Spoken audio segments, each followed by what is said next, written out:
Hey guys, how you going? This is VaulSC. Today we're going to talk about another infiNity matchup between Dashat Company and Invincible Army. Both using the Zuyongs. Well, in this particular bat rep, I'm the only one using the Zuyongs, but both of the Zuyong Link Team factions, if we can call it that, and the mission will be capture and protect. Now, reporting on this particular one because, first of all, the matchup turned out to be interesting, and not so much the factional matchup, but the specific kinds of lists that we were running happened to both be sort of testing things and interact with each other in a weird way, which we'll find out about soon. And the game turned out to be an unusual one that I hope that we can take the opportunity to learn a few things from, because it definitely was different from the regular run-of-the-mill infiNity games that I'm used to. To talk about that a bit more, I'm going to go through the lists now, so let's just jump straight into them. My Dashat list for this one is a little bit of an experiment in terms of basically having a list that's very aggressive and plans on just bulldozing the opponent within 2 game rounds. So you've got McMurray in there as normal, but the thing about this list is that you've got a Zuyong Link team with the Rushi plus 4 Zuyongs, and all of the Zuyongs have tactical awareness, so just about maxing it out there. And otherwise a pretty standard and clean Group 1. With Group 2, Valeria is in Group 2. She is linkable with the Zuyongs. To do that, you'd have to move her from Group 2 to Group 1 later in the game. But the thinking is that she's just there to put up the assisted fire onto the Rushi without that order detracting from Group 1s, because you want every last order moving out with the team just to bash them over the head with that assisted fire Rushi or the HMG Zuyong, right? Then everything else in Group 2 is just stuff that you can afford, really. I like to take a bunch of regular orders and really just fuel them into the Libertos, because Mimetism Libertos are a thing in Dashat. They're already too good not to take, and they are even better in Dashat because of that Mimetism upgrade, which is just silly. I would normally take 2 mine layers, but I didn't have the SWCs given how costly it was to have all of the SWCs for tactical awareness there. So the thinking is that you try and take first turn no matter what the mission is, because you're planning on just basically putting them to retreat, killing lieutenants, just eradicating everything on their side of the table by the time that end of game scoring kicks in. Now, if you're a little bit worried about things that might affect your Link team, like a hidden deployment missile launcher, an overabundance of hacking, maybe a lot of jammers, you could send McMurray out first and then do a lot of grenade pelting, let him die, move something else into Group 1 to replace him, and then have a 14 order push in game round 2, which should really seal the deal if McMurray's already softened them up. So that's my thinking. In terms of a tournament environment, this would be a list I'd run sometimes, but the other list would be more well-rounded. It wouldn't, have such an investment in tactical awareness. It would have other ways to win the game. I'd try and maybe shorten Group 2, have Saito in there possibly, a bit more specialists going in there as well, but it would depend on the lineup of missions for that particular tournament. So this is something I'm going to be play testing a little bit, just seeing how easy or how difficult, depending, it is to really get that beat stick Link team working, because it's just silly and ridiculous that this faction could do that. It does it even more potently and reliably than Invincible Army, some would argue, because you've got the defense of the Libertos and that second backup and orders which you can switch to Group 1. It's just the Alpha Strike. Obviously, you're not a limited insertion list, so that the command token will subtract 2 orders from Group 1 in most cases. But still, you don't need that much tactical awareness to crush them. And in this case, you've got 4 tactical awareness orders to move the team around, and the rest of the orders are hopefully being spent on a Rushi, which Invincible Army can't take, and just absolutely bashing them with 18s to hit 5 dice, that kind of thing with shock. Now, my opponent's list is the more interesting of the two, because he's trying something weird, and his list is called 21s from Orbit, which I'll explain the meaning of that soon. But the background of this list, I'm going to come over to my channel and just remind you of this video I made a while back called Let's Build Some Lists, episode number 8. This is a video series which I do on my channel sometimes where I spend a while sitting in front of the webcam just talking you through my thought process in building some lists. And in this particular episode of Let's Build Some Lists, if you go to about 1636 timestamp, I started talking about a very special Onyx list, Onyx Contact Forced. And the rare thing about this Onyx Contact Forced is that it was a little bit innovative. With infiNity list building, it tends to get a bit samey and boring, and the optimal lists, aren't really very surprising. Whereas I managed to come up with something which really utilized a lot of hacking and a lot of Onyx-specific abilities, which you don't really see elsewhere, and I had a lot of fun with that video, and it ended up inspiring a lot of people, as I felt it should have. It was a really cool opportunity to go through there. The gist of it being that the list makes a lot of really good use of some rare Evo drone abilities that you don't see used very often, and the T-drone smart missile launcher. So I won't repeat the entire strategy right now, but suffice to say my opponent was kind of inspired by that, and partly with the inspiration from that and partly from his other thinking about this faction, decided to do something a little bit similar. And what he's got here is a Invincible Army list that includes a lot of hackers and sensor bots.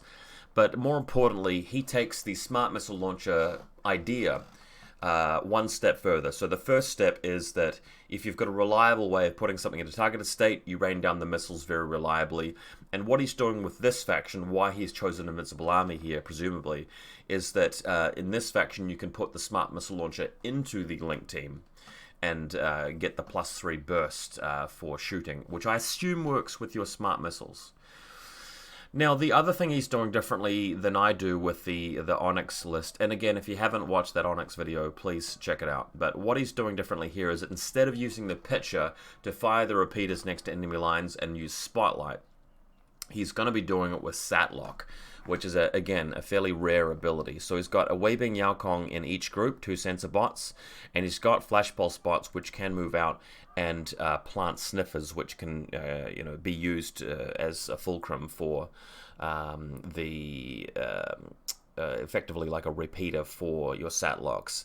So Satlock is a way of putting your opponent at a targeted straight, then you can fire the Sonbei Yaokong, and if he manages to get that off on some specific enemy targets that are otherwise going to be tough to crack, that may steamroll into a victory later on in the game.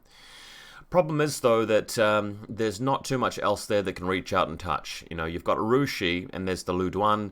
Neither of those two by themselves are usually going to be enough to really wipe out the enemy's army. So unless you're actually getting that smart missile launcher leveraged, or if you're going on a really good run with your Zanshi, you might fall short. But this game is going to teach us a little bit about the theory behind this list, and you might be able to be the judge at the end of this as to whether this kind of thing is a reliable way to win or not. So yeah, have a look through this list. Please have a look at my video going over the Onyx list, which is much different, and enjoy the bat rip. Let's get into it. Okay, so this is Capture and Protect. You guys probably will have played it a bunch of times. For those who are uninitiated, there are 2 objectives on either side of the table for near to deployment zones. So we've got one deployment zone through here. This is where Dashat's going to be sitting up on this side. And there's one objective here, and then one objective near the enemy line around here. And this deployment zone is quite close to where he's got his tape measure right now, so let's presume it's around here. You've got to move over, grab the beacon out of that objective, move back to your deployment zone with it, and give it to your data tracker. And that's got to max out your points. And there's also one classified objective / HVT. So it can be a tough mission if your opponent's got a lot of jammers, a lot of traps set up, hidden deployment, crazy koalas, mad traps, but neither of us will have much of that except for hacking, so that's going to play out as well. Okay, my opponent wins the dice roll for first turn and takes it, considering that that's really the strategy of his list, is to get that strike off with Satlock and the missile. I really wanted first turn because of my Alpha Strike with my tactical awareness, but didn't get it. So that's fine. The good thing about playing a very aggressive list is that you want to go first, and if you don't get to go first, well, at least you're going to be going second and having that final turn of the game, which by itself is an advantage in most missions anyway. So you've got two alternative ways to win, which I really like. So he's setting everything up. He's got a couple of bots around here, Flash Pulse and Sensor Bot around there. He does have a Zanshi Assault Hacker out in the midfield, just spamming out the hackers. Note that Evo Repeaters do allow you to coordinate your hacking and reroll hacking, stuff like that. So the link team's through here. He's got obviously the Smart Missile plus Zanshi, and the Evo Repeaters through here. We'll probably get some more close-ups. And then Lieutenant back here, the Zuyongs hacker with more bots. So a lot of spammy bots around the back. So left-hand side, he's got a secondary Evo repeater, which is just a fake. That's actually the Lud 1 and Holo 1. HVT out here, we can see the Zanshi hacker out in the midfield, a couple more bots there. Through the midfield, you've got the HMG. If it wasn't already apparent, by the way, guys, this is my opponent and homeboy Hexa, who plays Pan-Oceania, doesn't have any Yuching models, and he's using his Pano to proxy as Invincible Army. So if you're a new player and you're confused by these models, don't be. These are not the actual models that you'll be using for Invincible Army if you actually play the faction. Back to it though, he's left a gap for a Smart Missile to deploy as a reserve trooper. Meantime, there's a Lieutenant, Engineer, and a couple of bots here, Flash Pulse and Sensor Bot, basically. Minimize this camera a bit further. There we are. Okay. Alright, so that's just a bit of a closer look. There's the HMG there to the left. My deployment from left to right, we have Tractor Mill. This is the actual Liberto here, that's the mine. Quite importantly, there's the mine protecting a doorway further up there, a shorter angle through here, and the other doorway through to where my deployment area is, just generally. So you got combi, all with tactical awareness.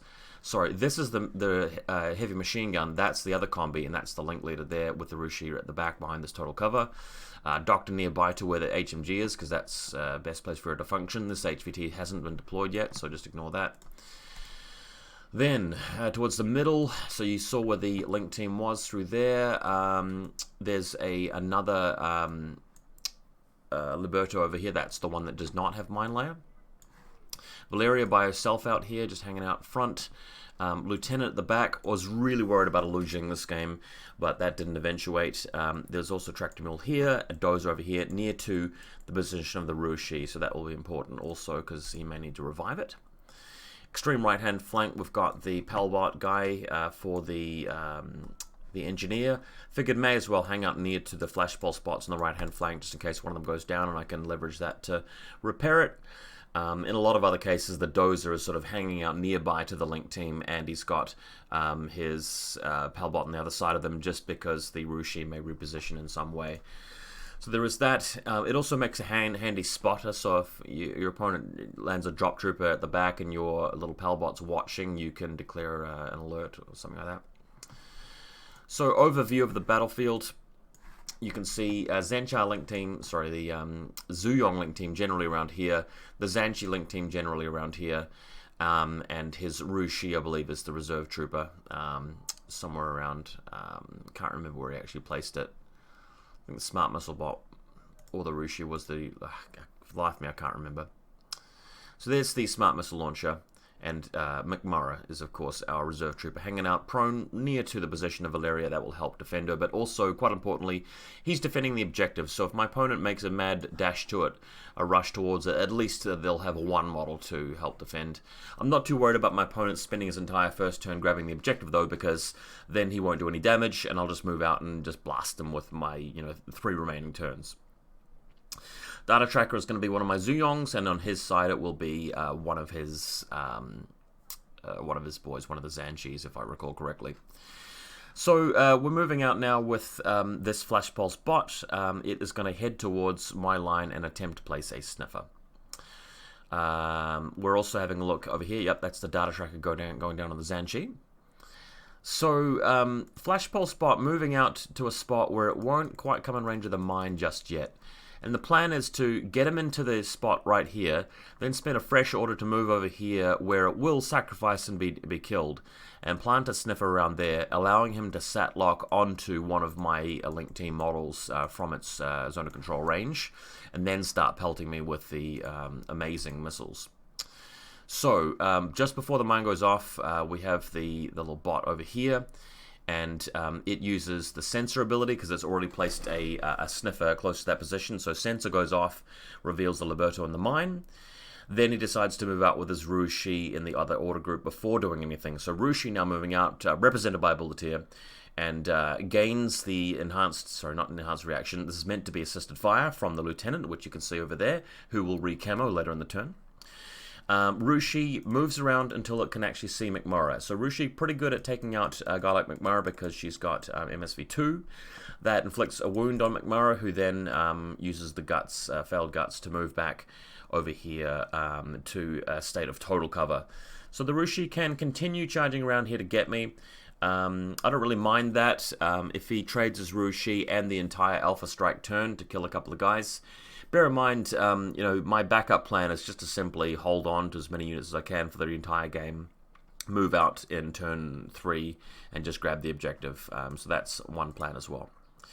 Rushi now moving around, and he sees an opportunity to take out my data tracker. So carefully looking at the board, this piece of terrain there's quite a low doorway here, and my model is prone.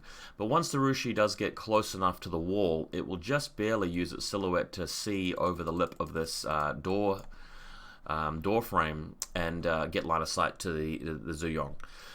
It's a tall order though, even though he's ignoring cover, he wouldn't have cover either. So I'm Bliss Skill 13 with 2 dice, plus 3 range, plus 3 link team. That's 19s on 2 dice versus 15s on 4 dice. He'll also have to sacrifice himself to the mine if he does that. My opponent does indeed attempt that. And I felt like this was a mistake, because he's going to lose his Rushi to the mine most likely, and it's not even guaranteed he'll kill a Zuyong. Bear in mind the Zuyong has 2 wounds, armor 3, so it's not necessarily going to go down. One thing I promised my opponent to do after this game was actually take a look at Dice Calculator, because we really should work this out together. So if we go into Dice Calculator, grab Yuching, and we grab a Rushi. Should be under remotes. There it is there. And we're shooting the Spitfire from good range band, and it does not have cover. So that's about it, really. And then conversely, we have again Yuching, even though it's Dashat, we'll just pick Yuching because it's the model we're going for. And then we'll grab a Zuyong. So I just got to find them, Zuyong Invincibles.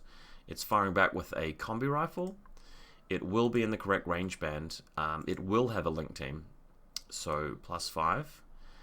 Well, 5 team, and again, neither player is counted as having cover for this. So if we roll the dice, there's only a 34.29% chance of doing 1 wound to the Zuyong, which is terrible. You want to do 2 wounds. Under 10% chance of it doing 2 wounds. And 39% chance. So it's actually more likely the Zuyong will to win the face-to-face roll. What I find even less attractive about this is that there's a 26% chance to do nothing. And the absolute worst outcome you could have is either the Rushi moving out, shooting him, doing nothing, and getting killed by the mine. Or even worse than that, tanking the mine armor save, spending 2 or 3 more orders trying to kill the Zuyong and failing at the end of that and losing the face-to-face roll right at the end of the string. Because then you've lost your resources and your model, and you haven't killed the enemy data tracker. So yeah, I didn't love that play. But yeah, ends up not working out. The Zuyong wins, the Rushi goes down. But with the mine having been cleared, we can now come around the corner with the bot, and this is really his game plan. You know, the Rushi clears the mine. So if you look at it the other way and think, well, the Rushi just wanted to clear the mine and give itself a chance of killing the data tracker, maybe not as bad a play as it looked like on paper. So this little doorway we're looking at right now is covered by the HMG and the Link team. He's not meant to be prone. I think that that model was marked, or at least maybe he was prone, but he could see past the door anyway because he's got a little bit of a lip there. Anyway, this guy does fire at the Chai Yakong, and amazingly, misses both shots on a 17 and a 20. I can't remember whether this was actually the sensor bot or not. I think it was a sensor bot, so he would have needed 16s, yeah, on 2 dice because it was within the normal range band. So that was crazy. But this comes in and lays a sensor, lays a sniffer anyway.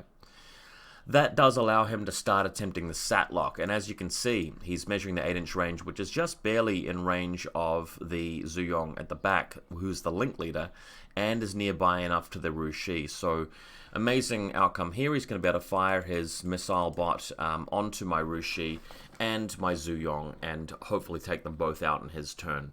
Remember, you can only fire a smart missile launcher 5 times per turn, so if I manage to shrug it off by then great.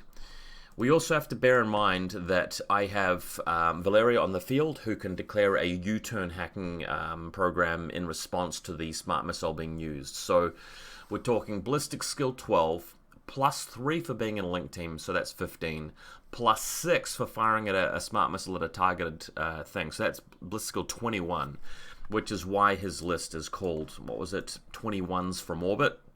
I think we get that now. That will be subtracted down to an 18s to hit, though, because of Valeria, and it still will only be on 1 dice, but that's still massive. Luckily, my Zuyong and Rushi will have 6th Sense level 2, and I think will not incur the -3 to dodge because of their ability. But we're talking, much lower than 18s to succeed there. So if we go back to my list, grab the Zuyong. They're physical 12s only. And I might have even forgot that during the game, to be honest. Rushi is physical 10 -3 for being a bot, so not likely. So targeted goes down, the missiles start raining in, and during the 3 or 4 orders spent on the missile, the Zuyong is wounded but not killed, and the Rushi is destroyed, rendered unconscious but not removed from the table.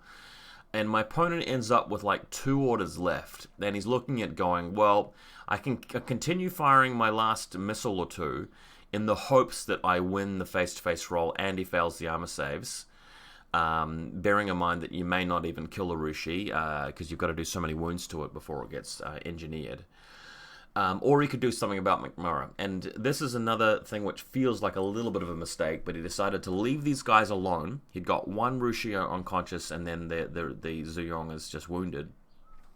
And as he's instead spending the last couple of orders in his turn, moving out with the Zanshi here to here, and then he's going to move through and try and shoot McMurray in the face with an SMG, because the Rushi had wounded McMurray but not finished him off. And my opponent really was worried about having to deal with the repercussions of McMurray coming over and bombing his link team with grenades to get some revenge, Specfire style, and felt that would have been a heavy price to pay for only picking off 2 of my link team models and not necessarily removing them. So a tough call to make. Personally, if it had been me, I would have taken my chances with McMurray, to be honest. And that might have been wrong for me, though, and just finished off the Zuyongs while I had the opportunity. But he decided it was better to take on McMurray. So what he does is he moves out with the Zanshi, does come over here and gets discovered by the Liberto, who gets that on the 2nd short skill as he comes past. And then Zanshi, Assault Hacker Boarding Shotgun, moves up to take on McMurray, does blap him in the face with the boarding shotgun and does kill him. But in the meantime, he's taking the shot back from the Liberto while that happens and gets wounded. And his turn basically ends there. McMurray's unconscious. I could revive him with a doctor, 112 doctor, and Zanshi is wounded over here. So I feel like I got off lightly this turn. I feel like my opponent got the opportunity to do what he wanted, which was to use the missiles, but we've seen that U-turn does factor into that, and stuff like the dodge ability of a link team, armor saves, ability to revive your troops, only 5 missiles. It can make the reliance on missiles, you can sort of see that why it's considered a bit of a weaker element of the game. If that wasn't as bad enough, I mean, in normal context, smart missiles are just almost unusable. But even when you get everything right, like targeted goes down, you've got all of the gear, you've teched for everything, even then the smart missiles don't guarantee you a game win. The main difference, though, between this and my Onyx list in that other video, though, is that the Onyx list is also trying to, break you out of the link team with isolation and use hacking programs like Exile and Oblivion, and they've got killer hackers for sniping your hackers, and they've got the Umbra Samaritan for making an attack. They can push out with a Unidron link team, so it's a bit different from this. Okay, Dashat Company turn 1. The Liberto over here, who had his mine detonated, now comes around the corner like this and fires his shotgun at this remote and destroys it. So that's the first action of the turn. The other Liberto is attacking this Zanshi, and I can't quite remember if the Liberto was the one to kill him or not, but I do remember the Zanshi being dealt with early on in this turn. Then it's a simple matter of me using the regular orders in Group 2 to shift the dozer over here to the Rushi and revive it, spending a command token to reform the entire link, so we're all back up and running with the loss of 1 wound on our Zuyong over here. Then, feeling like I want to deliver some harsh payback and use my 4 irregular orders, which are still ready and waiting, I'm going to push out towards this left flank with the entire team. So here they are. The first thing they'll contend with is a lone flash pulse spot in the distance, firing through here. And in the second short skill across here, it catches my data tracker. I was kind of worried about a Hack Tower missile launcher, but if I just bothered to spend a little bit more time counting things up, I would have seen that there's no way you could have taken that, because the sheer number of SWC spent on the hackers and the HMG and the smart missile would have left him too few SWCs to spend on that kind of thing. So I shouldn't have been so timid about it. But anyway, Flash Pulse goes off and does succeed in blinding my data tracker. Now, I wasn't worried about that because I've got 2 other models in that team which do exactly the same thing, and I've got an HMG and I've got a Rushi, so I could just simply switch the lead to somebody else. So what happens is the HMG picks up the slack, moves out around and blows up the Flash Pulse spot with this next order around here, having the link switched over to him. So we're coming up towards midfield now, and the thinking is that if I come up this direction, my team runs into his hacking bunker, and I don't want that because I haven't got a hideout killer hacker. If I did have a hideout killer hacker, I would have been in for a really good time against this enemy list, because he's got no killer hackers whatsoever, which is crazy. And mind you, I'm the Dashat player, he's the Invincible Army player, so I couldn't have taken a killer hacker in this list at all. But the point is that he didn't even have one either. So that being thought of, we're going to go around this way, because that way I can pick off his repeater behind that that barricade, or so I think, and then cut an angle through towards the position of his smart missile launcher and remove it before it does the same thing again next turn. So here we are, rolling out now, getting a bit closer. Also shooting his, I'm shooting his sniffer as well, because I don't want him to sat lock me next turn. So I did spend a short skill doing that at one point as well. Okay, so we get to the stage where I can move in with one of my combi rifles, fully linked, fully heavy infantry linked team against this lone flash pulse bot here, and open up against it, 4 dice, just blapping into it. And unbelievably, he wins the face-to-face roll anyway with the flash pulse and blinds another guy. So 2 of my Zuyongs are now blinded, but that's fine. I've got another combi rifle, another HMG, and a Rushi, so we can play the turn carefully. We've got tons of orders to spend. Moving around now, getting the HMG in range. The HMG sort of makes the mistake of pulling back around here to try and get the range, so he ignores cover to try and get the +3 range onto the angle on the bot. And would you believe it? He loses as well, and he gets blinded as well. So we've got 2 combi rifle Zuyongs blinded by flash pulses now, and the HMG blinded by flash pulse.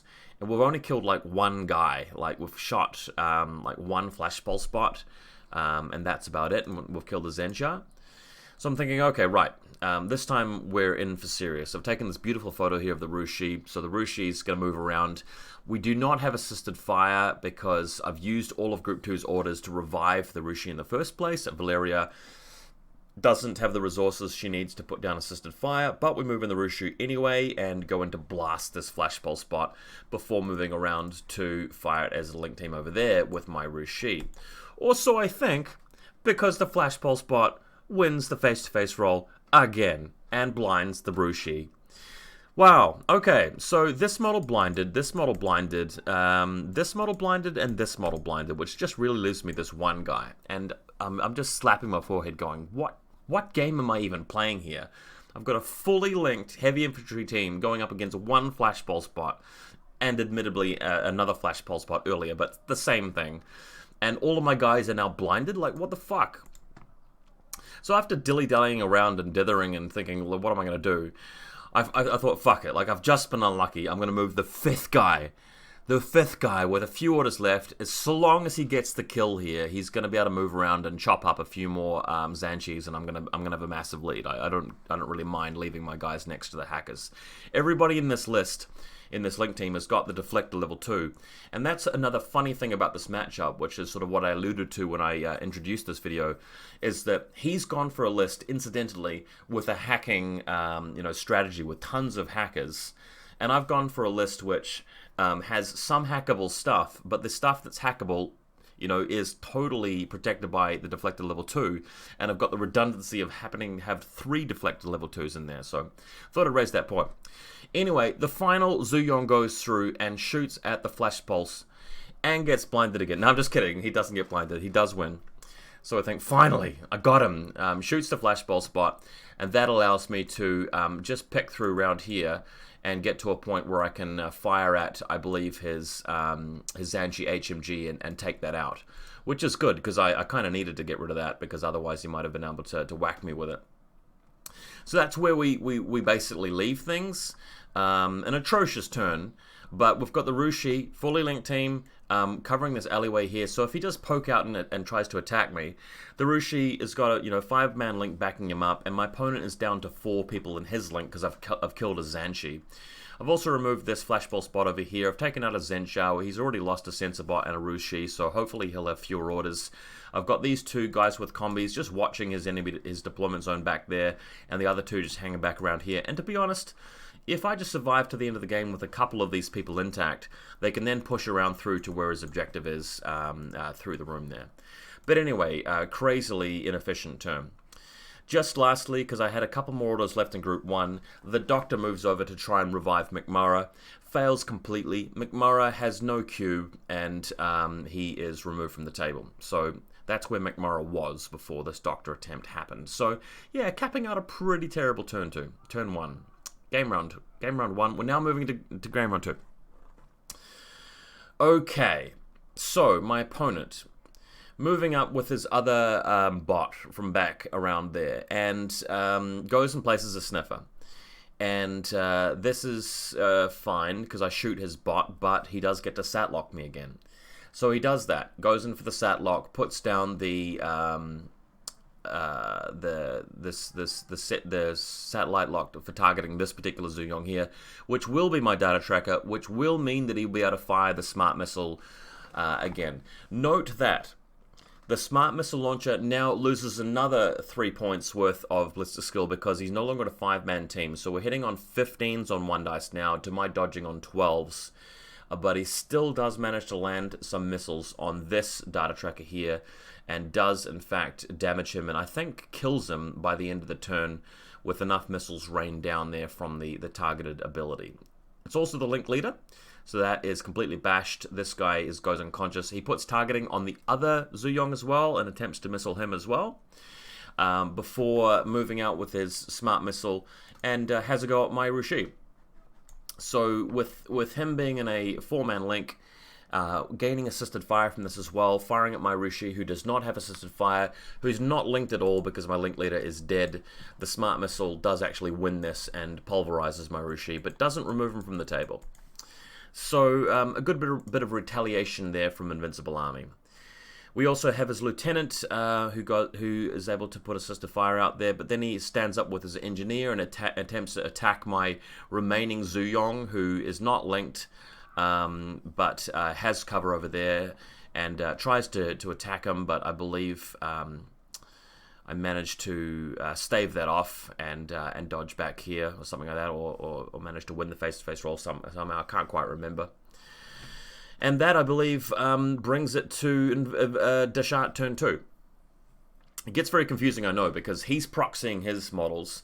I'm using my beautifully painted Zuyongs here, which normally fit into your Invincible Army, but they are working for Dashat in this case, so very weird matchup.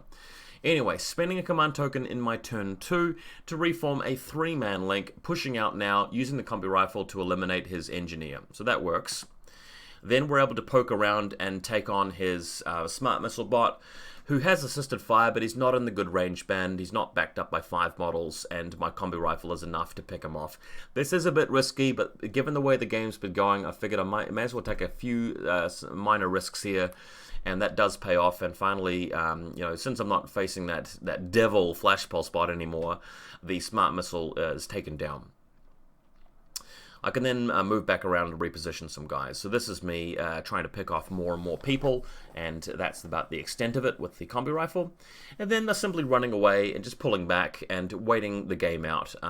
It's very unlikely my opponent can come over and grab my objective, and even if he did, I'd have the final turn to move out there and kill whoever was holding it. So we're just going to play it a bit safer now. So everybody sets up back here. That will allow me to move my dozer from group 2, and he's got enough orders to move all the way around through here, and I do have, I think, 1 command token remaining to potentially re-roll the engineering attempt. So he moves out right through to this point where the Rushi is lying. I am able to revive him in a single attempt, which means I can then spend the command token reforming these guys into a 4-person link, putting the Rushi into it, which is important. So that repositions everybody. We get the Rushi back on board.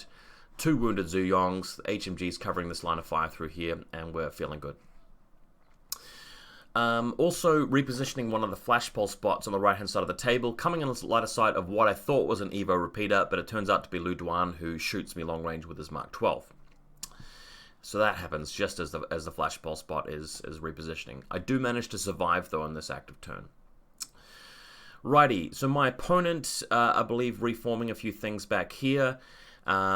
Initially attempting to move out with his lieutenant to move through and do some hacking. He's in a pretty bad way in this final turn because he's taken a bit of a beating so far. So lieutenant moves out, gets discovered long range, tries to take on my Rushi with its sporting shotgun, and fires at me here. Loses his lieutenant in the process because the Rushi managed to outgun it. Sorry, camera's in the way. Lieutenant's up on the right-hand side here, but the splash of the shotgun does connect with my Zuyong at the back, so I believe he does actually pick off this wounded Zuyong, reducing me to a just 3-man link team. Then it's a matter of grabbing his Lu Duan right at the back here, moving it around the side of the flank, shooting my flashball spot in the process, and he's basically just going to move out and around here until he can get to a position to fire at my Liberto, sorry, not my Liberto, actually no, the Liberto on the other side of the table. And also Valeria, who I think repositioned at some point to help defend, or my doctor to help defend the objective. So here we are here. There's a doctor behind this objective, so he's firing at that and firing at the Liberto long range, and will potentially be taking on the Rushi. Doesn't have enough orders though to get to this objective, so definitely will not be a win for Invincible Army this game. Lu Duan coming in here, taking on the Liberto and the doctor, the 112, who both have shotguns. And tragically for the Lu Duan actually loses this and dies. So a bit anticlimactic, but there you have it. He's dead.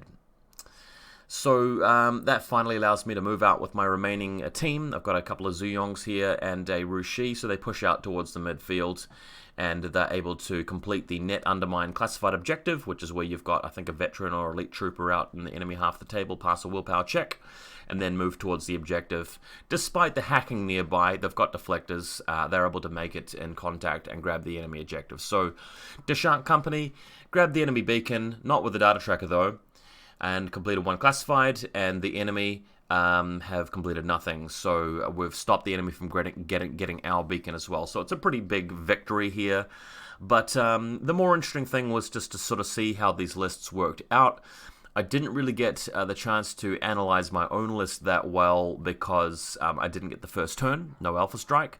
But I think it's safe to say that this is a list that can get so much done, because when you've got 4 tactical awareness orders, with a group that doesn't necessarily have to commit with them. You can still do other things with the Libertos and McMurray. This is the kind of list that can really beat down a passive opponent really, really badly, so I'll continuing to be trying it. But my other variation of the more balanced Dashat list will probably be more common.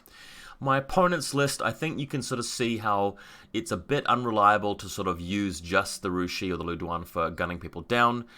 Getting the missile bot is sort of living the dream, hitting people on 21s, but even then you can't quite win the game with it. And if your opponent's ARO game is good, you might not even be able to get the sniffers in range to get the sat locks off. So there is that. And with no killer hackers in there, I'd be worried about your opponent landing a pitcher near to just one or two of your hackers, starting to use Maestro, picking people off. I think the list can quite easily collapse. So fun experiment, and I'm really glad he tried it, but probably not the best thing to copy for Invincible Army. But still, Invincible Army, great faction to innovate with. It's a bit of a slow starting faction for some people, but there's definitely potential. Hope you guys enjoyed this look, and we'll be back with some more bat reps and analysis videos pretty soon, I hope. And yeah, just hope you're having a good day. See you next time.